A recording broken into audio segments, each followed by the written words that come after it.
ശ്രീ പ്രശാന്ത്, ഈ കോൺഗ്രസ്സുകാര് എന്നും ജനാധിപത്യത്തെ കശാപ്പ് ചെയ്യുന്ന ഒരു പാർട്ടിയാണെന്നുള്ളത് നമുക്ക് നിരന്തരം തെളിവുകൾ വന്നുകൊണ്ടിരിക്കുകയാണ്.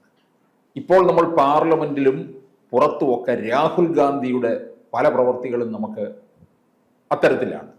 ഇനി നമ്മൾ പഴയ കഥകളിലേക്ക് പോയാൽ ഇന്ദിരാഗാന്ധിയുടെ കാലം നോക്കുക. അടിയന്തരാവസ്ഥയാണ് ഏറ്റവും വലിയ തെളിവ്. ജനാധിപത്യത്തെ കശാപ്പ് ചെയ്തതിൻ്റെ ഏറ്റവും പ്രധാനപ്പെട്ട ഉദാഹരണം തന്നെയാണ്. അന്ന് നടന്ന ചെയ്തികളൊന്നും നമുക്ക് പറഞ്ഞു തീർക്കാൻ കഴിയാത്ത തരത്തിലുണ്ട്. അതിൻ്റെ ഇരകൾ പലരും ഇപ്പോഴും കേരളത്തിൽ ഉണ്ടെന്നുള്ളതാണ്. പലതരത്തിൽ കഷ്ടതകൾ അനുഭവിക്കുന്നവരുണ്ട്. പിന്നെ കേരളം വിട്ടായാലും ധാരാളം കഥകളില്ലേ അത്തരത്തിൽ. കഥകളല്ല, ഉള്ളത് യാഥാർത്ഥ്യങ്ങൾ, കഥകളല്ല യാഥാർത്ഥ്യങ്ങൾ. അതെ, യാഥാർത്ഥ്യം. ഇപ്പം തന്നെ നമ്മൾ ജനാധിപത്യ സംവിധാനമാണ് നമ്മുടെ മഹാരാജ്യത്തുള്ളത്. അതിൻ്റെ സൗന്ദര്യമാണ് നമുക്കുള്ളത്. കാരണം നമുക്കെല്ലാം സ്വാതന്ത്ര്യവും അഭിപ്രായവും ഒക്കെ നമ്മൾ തീരുമാനിക്കുന്ന ആൾക്കാർ നമ്മളെ ഭരിക്കുന്ന അവസ്ഥയിൽ വരികയും നമ്മുടെ അഭിപ്രായം ഏറ്റവും കൂടുതൽ ജനാധിപത്യം അനുഭവിക്കുന്ന ജനതയുള്ള നാടാണ് ഇന്ത്യ മഹാരാജ്യം. അതിന് ശേഷമേ ബാക്കിയുള്ള രാജ്യങ്ങളിൽ നമുക്ക് പരിശോധിക്കുമ്പോൾ ഉണ്ടെന്ന് തോന്നുള്ളൂ. അപ്പം ആ രീതിയിൽ ജനാധിപത്യത്തെ അനുസരിച്ച് മുന്നോട്ട്. ഇപ്പോൾ പാർലമെൻറ്റ് എന്ന് പറഞ്ഞാൽ നിയമനിർമ്മാണ സഭ, നിയമസഭ എന്ന് പറഞ്ഞാൽ തന്നെ നിയമനിർമ്മാണ സഭ. അപ്പം ഈ പാർലമെൻറ്റിൽ ചർച്ചകളും അതിന് അഭിപ്രായങ്ങളും എതിരഭിപ്രായങ്ങളും ഒക്കെ വരും. എതിരഭിപ്രായം വന്നാലും ഇപ്പോൾ സാറ് പാർലമെൻറ്റിൽ അംഗമാണെങ്കിൽ ഞാനാണെങ്കിൽ നമ്മൾ രണ്ട് പാർട്ടിയാണെങ്കിൽ നമ്മുടെ അഭിപ്രായങ്ങൾ നമ്മൾ രേഖപ്പെടുത്തിയതിന് ശേഷം വെളിയിൽ വരുമ്പോൾ നമ്മൾ സുഹൃത്തുക്കളായിരിക്കും, അല്ലെങ്കിൽ അതിൻ്റെ കാര്യമില്ലല്ലോ. നമ്മുടെ അഭിപ്രായങ്ങൾ നമ്മൾ രേഖപ്പെടുത്തുന്നു, അതിനകത്ത് ശരി അല്ലെങ്കിൽ ശരി തെറ്റുകൾ പരിശോധിക്കുന്നു. അതാണ് ചർച്ചയിൽ കൂടിയൊക്കെ ഉരുത്തിരിയുന്നത്. അപ്പം കഴിഞ്ഞ ദിവസം പാർലമെൻറ്റിൽ അംബേദ്കറെ പറ്റി ചർച്ച വന്നു. അംബേദ്കർ ഇപ്പോൾ എല്ലാവർക്കും അങ്ങ് വലിയ കാര്യമായിട്ടുള്ള ആളാണല്ലോ. അദ്ദേഹം ഹരിജനമാണ്, അദ്ദേഹം വലിയ മഹാനാണ്. അദ്ദേഹം വലിയ മഹാനായിരുന്നു അന്നും ഇന്നും. അത് അംഗീകരിക്കേണ്ടവർ അന്നും ഇന്നും അംഗീകരിച്ചിട്ടുണ്ട്. അപ്പോൾ അദ്ദേഹത്തെ ഇപ്പോൾ വാതോരാതെ വലിയ ആളാണെന്ന് സംസാരിക്കുന്ന ആൾക്കാരെ പറ്റി പരിശോധിക്കുമ്പോൾ ഈ പറയുന്ന കോൺഗ്രസ്സുകാരെ അദ്ദേഹത്തെ അവഗണിച്ചിട്ടില്ല. നെഹ്റു മഹാരാഷ്ട്രയിൽ ഇദ്ദേഹം മത്സരിച്ചപ്പോൾ അദ്ദേഹത്തെ കൃത്യമായിട്ട് തോൽപ്പിക്കുന്നതിന് 2 വട്ടവും ശ്രമിച്ചത് നെഹ്റുവിൻ്റെ നേതൃത്വത്തിലുള്ള കോൺഗ്രസ്. അത് മാത്രമല്ല, നെഹ്റുവിൻ്റെ ഭരണത്തിനകത്ത് അസ്വസ്ഥത രേഖപ്പെടുത്തി കുറിപ്പെഴുതി വെച്ചിട്ട് രാജിവെച്ച് പോയ നിയമമന്ത്രി എങ്ങണ്ടായിരുന്നു. മാത്രമല്ല, അദ്ദേഹത്തിന് അന്ന് നല്ല വകുപ്പുകളും കൊടുത്തിട്ടില്ല. അദ്ദേഹത്തിന് പ്രധാനമന്ത്രിയാകാൻ പോലും അർഹനായിട്ടുള്ള ഒരു വലിയ മനുഷ്യനായിരുന്നല്ലോ. അപ്പോൾ ഇപ്പം കഴിഞ്ഞ ദിവസം ഈ അമിത്ഷായുടെ വ്യാഖ്യാനം ശരിയോ തെറ്റോ, അത് വ്യാഖ്യാനം തെറ്റാണെങ്കിൽ പ്രതിഷേധിക്കണ്ടേ? ഭരണപക്ഷത്തിനും പ്രതിപക്ഷത്തിനും അവരുടെ പറഞ്ഞ കാര്യങ്ങളെ ഉയർത്തിപ്പിടിച്ച് അവർക്ക് പ്രതിഷേധിക്കാൻ അനുവാദമുണ്ട്. അപ്പോൾ ഇദ്ദേഹം അവിടെ ചെന്നപ്പോൾ പ്രതിപക്ഷ എംപിമാർ നിന്നിടത്തുനിന്ന് എംപിമാരെ ഇടിച്ച് മറിച്ച് ഒരു സ്ത്രീ ഉൾപ്പെടെ ഉള്ളവരെ ദേഹോദരം ഏൽപ്പിച്ചെന്ന് പറഞ്ഞുകൊണ്ട് ഇദ്ദേഹത്തിൻ്റെ പേരിൽ ഇപ്പം കൊലക്കുറ്റത്തിന് ഉൾപ്പെടെ കേസെടുത്തിട്ടുണ്ട്. ഒരു പ്രതിപക്ഷ നേതാവ് ഒരു എംപിയുടെ തലയിടിച്ച് പൊട്ടിച്ചു, അല്ലെങ്കിൽ അദ്ദേഹം തെള്ളിയിട്ട് തറയിൽ വീണ് 5-6 കുത്തിക്കെട്ടെന്ന് പറയുന്നത് നിസ്സാര സംഭവമാണോ? അല്ല. അത്തരത്തിലൊരു പ്രതിപക്ഷ നേതാവ് പെരുമാറുക എന്ന് പറഞ്ഞാൽ അദ്ദേഹത്തെ ഏത് അവസ്ഥയിൽ കാണുന്ന ഒരു രീതിയിലേക്ക് പോകും. ജനമായാലും അല്ലെങ്കിൽ നാളെ കാലത്തെ ആ പാർലമെൻറ്റിലുള്ള ഒരു അംഗമായാലും. അപ്പോൾ ഒറീസയിൽ നിന്നുള്ള ഈ ഒരു സന്യാസി വര്യനാണെന്നാണ് പുള്ളിയെ അറിയപ്പെടുന്നത്. അദ്ദേഹത്തിന് പ്രതാപ് ചന്ദ്ര സാരംഗി എന്ന് പറയുന്നത്. എനിക്ക് തോന്നുന്നത് കഴിഞ്ഞ മിനിസ്ട്രിയിൽ അദ്ദേഹത്തെ മന്ത്രിയാക്കിയിട്ടുണ്ടോ എന്ന് സംശയമുണ്ട്. തെറ്റുണ്ടെങ്കിൽ നമുക്ക് അത് പിൻവലിക്കുന്നു. എൻ്റെ ഒരു സംശയം ഒറീസയിൽ നിന്നുള്ള. ഇദ്ദേഹം ബജരംഗദളുടെ നേതാവാണ്. അദ്ദേഹത്തിനെതിരെ അന്നിവിടുത്തെ കുറേ മാധ്യമങ്ങളൊക്കെ പറഞ്ഞു അദ്ദേഹം നേരത്തെ ഈ ജഹാംഗീർ മർഡർ കേസുണ്ടല്ലോ, ഒരു വലിയ മിഷണറി പ്രവർത്തനത്തിന്. സത്യം പറഞ്ഞാൽ അന്ന് വാജ്പേയി അന്വേഷണം പ്രഖ്യാപിച്ച, വാജ്പേയി ആയിരുന്നല്ലോ അന്ന് ഭരിച്ചു. ഒറീസ ഭരിച്ചിരുന്ന BJP അല്ല. വാജ്പേയി അന്ന് അന്വേഷിച്ചിട്ട് അദ്ദേഹത്തിന് ഇതിനകത്ത് ഒരു പങ്കുള്ള ആളല്ല. ഇതേ ഒരു സന്യാസി വര്യൻ്റെ കൂടി ജീവിക്കുന്ന ആൾ. ബജരംഗദളിനും ആ മർഡറിനകത്ത് പങ്കുള്ളതല്ല. അത് വേറെ ചില ആൾക്കാർ ചെയ്ത ഒരു വിഷയം. പിന്നെ അത് അവരുടെ പോയി ആ കുടുംബത്തോട് മാപ്പ് ഉപേക്ഷിക്കുകയൊക്കെ ചെയ്ത വാർത്തകളൊക്കെ പിന്നെ വന്നിട്ടുള്ളതാണല്ലോ കാലങ്ങൾക്ക് ശേഷം ചെയ്ത ആൾ. അപ്പോൾ ഇതിനകത്ത് നമ്മളിപ്പോൾ ഈ പറഞ്ഞ ഇദ്ദേഹം കാണിക്കുന്നത് ഇദ്ദേഹത്തിന് ഈ സിസ്റ്റത്തിൻ്റെ ഭാഗമാണെന്നും അദ്ദേഹത്തിൻ്റെ കുടുംബത്തിൽ നിന്നും കിട്ടുന്നതും കുടുംബം ചെയ്തിട്ടുള്ള കാര്യത്തിനെ ഫോളോ അപ്പ് ചെയ്യുന്നതേ നമുക്ക് പറയാൻ പറ്റത്തുള്ളൂ. ആരാ? ഈ രാഹുൽ ഗാന്ധി. അല്ലാതെ അദ്ദേഹത്തിൻ്റെ ഒരു ബുദ്ധിശൂന്യതയും അല്ലെങ്കിൽ ഇതൊന്നുമല്ല. അദ്ദേഹത്തിന് ഇതിനെ ഒന്നും അംഗീകരിക്കാൻ വയ്യ. അവരെ എല്ലാവരും അംഗീകരിച്ചു പോകണം. അത് ജനാധിപത്യത്തിൽ കൂടി ആയിരുന്നു അന്ന് അംഗീകരിച്ചതെന്ന് പോലും പുള്ളിക്ക് അംഗീകരിക്കാൻ തയ്യാറല്ല. പുള്ളി കുറേ കാലങ്ങളായിട്ട് ഈ സിസ്റ്റത്തിന് വെളിയിൽ പുള്ളി പറഞ്ഞാൽ ഞാൻ സിസ്റ്റത്തിൻ്റെ ഭാഗമായിട്ടാണ് എന്ന് നിന്നിട്ടുള്ളതെന്ന്. കാരണം അവരുടെ വീട്ടുകാരായിരുന്നല്ലോ പ്രധാനമന്ത്രിയായിട്ടും ഒക്കെ ഇരുന്നിട്ടുള്ളത്. അപ്പോൾ സിസ്റ്റത്തിൻ്റെ ഭാഗമല്ലാതെ നിൽക്കുമ്പോൾ അദ്ദേഹത്തിൻ്റെ അസ്വസ്ഥതകൾ, അത് ജനാധിപത്യ രീതിയിലാണ് ഈ സിസ്റ്റം ഉള്ളതെന്നുള്ള കാര്യം പോലും മറന്നാണ് അദ്ദേഹം പ്രവർത്തിക്കുന്നത് നമുക്ക് ബോധ്യപ്പെടുന്നത്. ഇന്ദിരാഗാന്ധിയുടെ കാലത്ത് ഒരു കഥ, ഒരു ഗായത്രി ദേവി എന്ന് പറഞ്ഞ ഒരു പ്രതിനിധി ഉണ്ടായിരുന്നു, ഗായത്രി ദേവി. ജയ്പൂരിൽ നിന്ന് നിരന്തരമായിട്ട് ജയിക്കുന്ന ഒരു സ്ത്രീ. അവരെ പറ്റി നമ്മൾ 1962 2,46,516 വോട്ട് പോൾ ചെയ്തപ്പോൾ 1,92,909 വോട്ട് പിടിച്ചാണ് അവർ ജയിക്കുന്നത്. അതായത് പോൾ ചെയ്തതിൻ്റെ 78% വോട്ട് ആ സ്ത്രീക്ക് ആദ്യത്തെ തെരഞ്ഞെടുപ്പിൽ തന്നെ കിട്ടുകയാണ്. ഇവര് ഒരു രാജ്ഞിയായിരുന്നു ജയ്പൂരിൽ നിന്നുള്ളത്. അപ്പോൾ തുടർച്ചയായിട്ട് ഒരു പാർലമെന്റ് വന്നുകൊണ്ടിരിക്കും. ഇവരുടെ പ്രശ്നം വിജയിച്ചുകൊണ്ടിരിക്കുന്നു. അപ്പോൾ 1972 വരെ 72 അവരെ തോൽപ്പിക്കാൻ വേണ്ടി കോൺഗ്രസ് ചെയ്ത പരിപാടി എന്ന് പറഞ്ഞാൽ ഇവരുടെ ലോക്സഭാ മണ്ഡലത്തിൽ ഇവർക്ക് അനുകൂലമായിട്ട് വോട്ട് ചെയ്യുന്ന ആൾക്കാരെ കണ്ടുപിടിച്ച് മൊത്തം വോട്ടേഴ്സ് ലിസ്റ്റിൽ നിന്ന് മാറ്റി. എന്നിട്ടും ഈ സ്ത്രീ അന്ന് 50,000 വോട്ടിന് വീണ്ടും തെരഞ്ഞെടുപ്പ് ജയിച്ചു. അപ്പോൾ അതിനുശേഷം ഇന്ദിരാഗാന്ധിയുടെ കാലത്ത് ഈ അടിയന്തരാവസ്ഥ വന്നല്ലോ. അടിയന്തരാവസ്ഥ കാലത്ത് ഈ തടവിലിടേണ്ട ഈ സാറി പറഞ്ഞതുപോലെ ജനാധിപത്യ അടിയന്തരാവസ്ഥ എന്ന് പറഞ്ഞാൽ അറിയാമല്ലോ. കാരണം ഇവർക്കെതിരെ ഒരു നീക്കം ഇന്ത്യയിലുടനീളം വ്യാപകമായിട്ട് വരികയും അതിനകത്ത് പിടിച്ചു നിൽക്കാൻ പറ്റാതെ ഒരു അന്ന് കോടതി വിധി ഉൾപ്പെടെ എതിരായിട്ട് വന്നപ്പം അതിനകത്ത് പിടിച്ചു നിൽക്കുന്നതിന് വേണ്ടി ഈ ഭരണഘടനയിലുള്ള ഒരിക്കലും ഉപയോഗിച്ചുകൂടാത്തതും ഏറ്റവും അവസാനം ഉപയോഗിക്കേണ്ടതായിട്ടുള്ള ഒരു വകുപ്പാണെന്നാണ് അടിയന്തരാവസ്ഥ.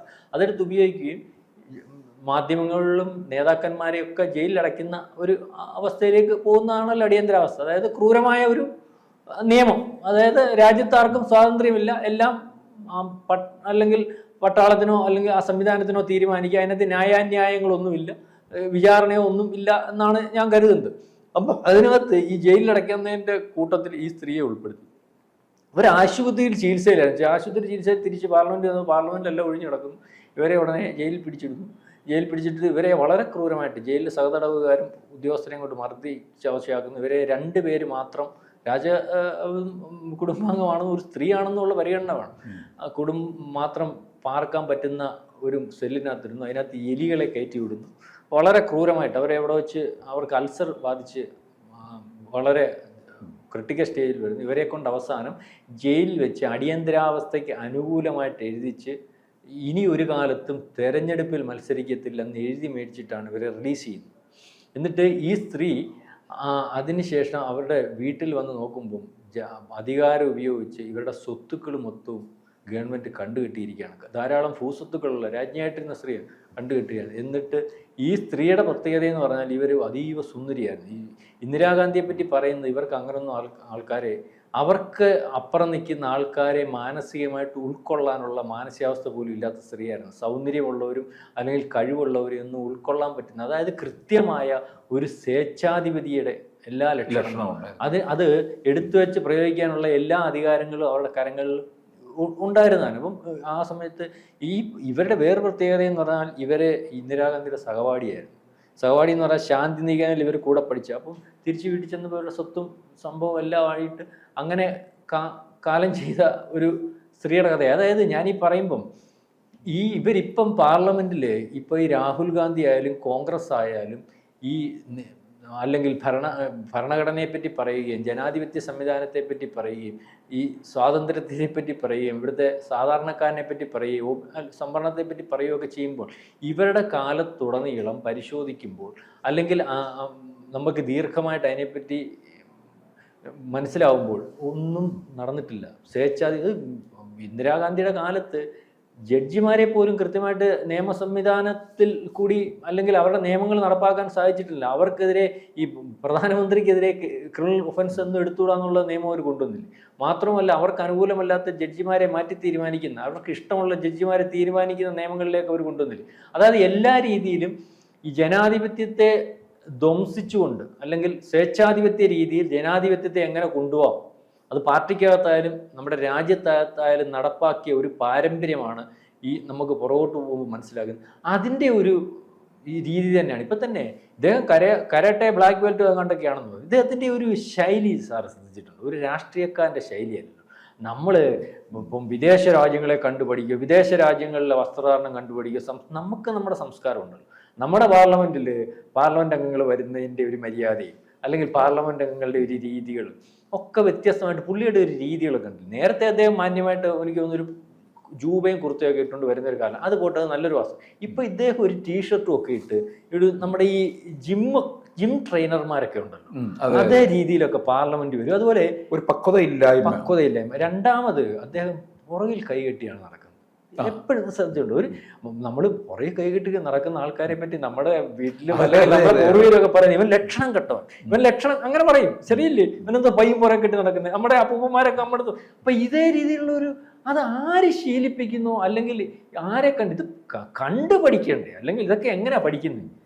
ഏത് എവിടെ ആയാലും ഇപ്പം ഞാൻ ഈ ഓഫീസിലോട്ട് വരുമ്പോൾ ഈ ഓഫീസിൻ്റെ ഒരു രീതി ആദ്യത്തെ ഒരു ദിവസം വന്നിട്ട് മനസ്സിലായില്ല, 2-3 ദിവസം കഴിയുമ്പോൾ എനിക്ക് ഇവിടുത്തെ രീതികളും കാര്യങ്ങളൊക്കെ മനസ്സിലാകുമ്പോൾ അതിന് രീതിയിലല്ലേ ഞാൻ പെരുമാറുന്നത്. അല്ലെങ്കിൽ നമ്മൾ എവിടെ ചെന്നാലും ഇത്രയും നാൾ. അപ്പോൾ ഇദ്ദേഹത്തിന് എല്ലാത്തോടും പുച്ഛമാണ്, അത് മനസ്സിലാവുന്നുണ്ട്. അല്ലെങ്കിൽ ഈ സംവിധാനത്തോടൊന്നും പുള്ളിക്ക് താല്പര്യമില്ല. ഈ പറയുന്നത് പോലെ ജനാധിപത്യ സംവിധാനത്തിൽ കൂടി പുള്ളി നേതൃത്വ നിരയിൽ വരാത്തത് അദ്ദേഹത്തിൻ്റെ കുഴപ്പങ്ങൾ കൊണ്ടാണ്, അല്ലെങ്കിൽ അദ്ദേഹത്തിൻ്റെ പൂർവികർ അല്ലെങ്കിൽ അദ്ദേഹം പ്രതിദാനം ചെയ്യുന്ന പാർട്ടി ആ സംവിധാനത്തോട് ഉതകിപ്പോകുന്നതല്ലെന്ന് ആൾക്കാർക്ക് തോന്നുന്നത് കൊണ്ടാണല്ലോ അങ്ങനെ സംഭവിക്കുന്നതെന്ന് തിരിച്ചറിഞ്ഞ് അതേ രീതിയിൽ പോകേണ്ടതിന് പകരം ഈ ഗുണ്ടായുസവും അല്ലെങ്കിൽ ഈ രീതികളും ഒക്കെ കാണിച്ചാൽ ഒരുപക്ഷെ ഇദ്ദേഹത്തെയും അല്ലെങ്കിൽ ഇദ്ദേഹത്തിൻ്റെ വീട്ടുകാരെയും ഒക്കെ ബഹുമാനിക്കുന്നത്, നമ്മൾ ഈ സോണിയാഗാന്ധി അല്ലെങ്കിൽ ഇവരെയൊക്കെ ബഹുമാനിക്കുന്നത് നെഹ്റു കുടുംബമാണ്, അല്ലെങ്കിൽ അവർ നേരത്തെ വളരെ കാലം ഇന്ത്യ ഭരിച്ചിട്ടുള്ള ആൾക്കാരാണ്, ഈ അറിഞ്ഞോ അറിയാതെയും ഈ രാജ്യത്തിന് വേണ്ടി എന്തെങ്കിലുമൊക്കെ ചെയ്തിട്ടുള്ള ആൾക്കാരാണെന്നുള്ള ബഹുമാനത്തെ ആ ബഹുമാനം കിട്ടുന്നുണ്ടോ ഉണ്ടാവും. അത് അവർക്കുള്ള അല്ലെങ്കിൽ അവർക്ക് ഉള്ള അധികാരമാണെന്നോ അല്ലെങ്കിൽ അവർക്കത് കിട്ടേണ്ടതാണെന്നോ ഒക്കെ ആവശ്യമില്ലാതെ ധരിച്ചാൽ നാളെ കാലത്ത് ഈ പറയുന്നത് പോലെ പാർലമെന്റിൽ ഇപ്പം ഈ വയോവിദ്യനെ തെള്ളിയിട്ട് തലപൊട്ടിക്കുന്നതും അല്ലെങ്കിൽ മറ്റ് രീതികളും ഒക്കെ ഈ ബഹുമാനമൊക്കെ വിട്ട് മറ്റു ചില ആൾക്കാർ ഇതിനെ പ്രതിരോധിക്കാൻ തയ്യാറായാൽ പാർലമെന്റിൽ പോകാനോ അല്ലെങ്കിൽ സ്വതന്ത്രമായിട്ട് രാഷ്ട്രീയ പ്രവർത്തനം നടത്താനോ ഒക്കെ ഇദ്ദേഹത്തിൻ്റെ കൊണ്ട് പക്വതയില്ലാതെ മറ്റാൾക്കാരും പ്രവർത്തിക്കുന്ന രീതിയിലേക്ക് വന്നാൽ അത് വളരെ അപകടകരമായിട്ടുള്ള രീതിയാവും. ഏതായാലും പ്രതിപക്ഷ നേതാവ് ബഹുമാന്യനായ രാഹുൽ ഗാന്ധി അദ്ദേഹത്തിൻ്റെ ശൈലി മാറ്റണം. ഇതല്ല ഭാരതത്തിൻ്റെ ശൈലി, ഇതല്ല ഇന്ത്യൻ പാർലമെൻറ്റിൻ്റെ ശൈലി, ഇതുവരെ ഉണ്ടായിരുന്ന ശൈലി ഇതല്ല. അതൊക്കെ പുറകോട്ട് പഠിക്കാൻ പ്രയാസമുള്ളതല്ല. നമ്മൾക്ക് പഠിക്കാൻ സാധിക്കുമെങ്കിൽ ഇത്രയും പ്രാഗൽഭ്യമുള്ള അല്ലെങ്കിൽ ഇത്രയും പാരമ്പര്യമുള്ള അദ്ദേഹത്തിന് എന്തുകൊണ്ട് പഠിക്കാൻ സാധിക്കും? ഏതായാലും ഇത് ഇദ്ദേഹത്തിൻ്റെ മാത്രമല്ല ഇദ്ദേഹത്തിൻ്റെ പാരമ്പര്യമാണെന്ന് പറയാം. കാരണം ക്രൂരതകളുടെ ജനാധിപത്യത്തെ ഇല്ലായ്മ ചെയ്യുന്ന ഒരു പാരമ്പര്യത്തിൻ്റെ ഭാഗമാണെന്ന് പല ഏടുകളും പരിശോധിക്കുമ്പോൾ നമുക്ക് മനസ്സിലായി പോകുന്ന ഒരവസ്ഥയാണുള്ളത്.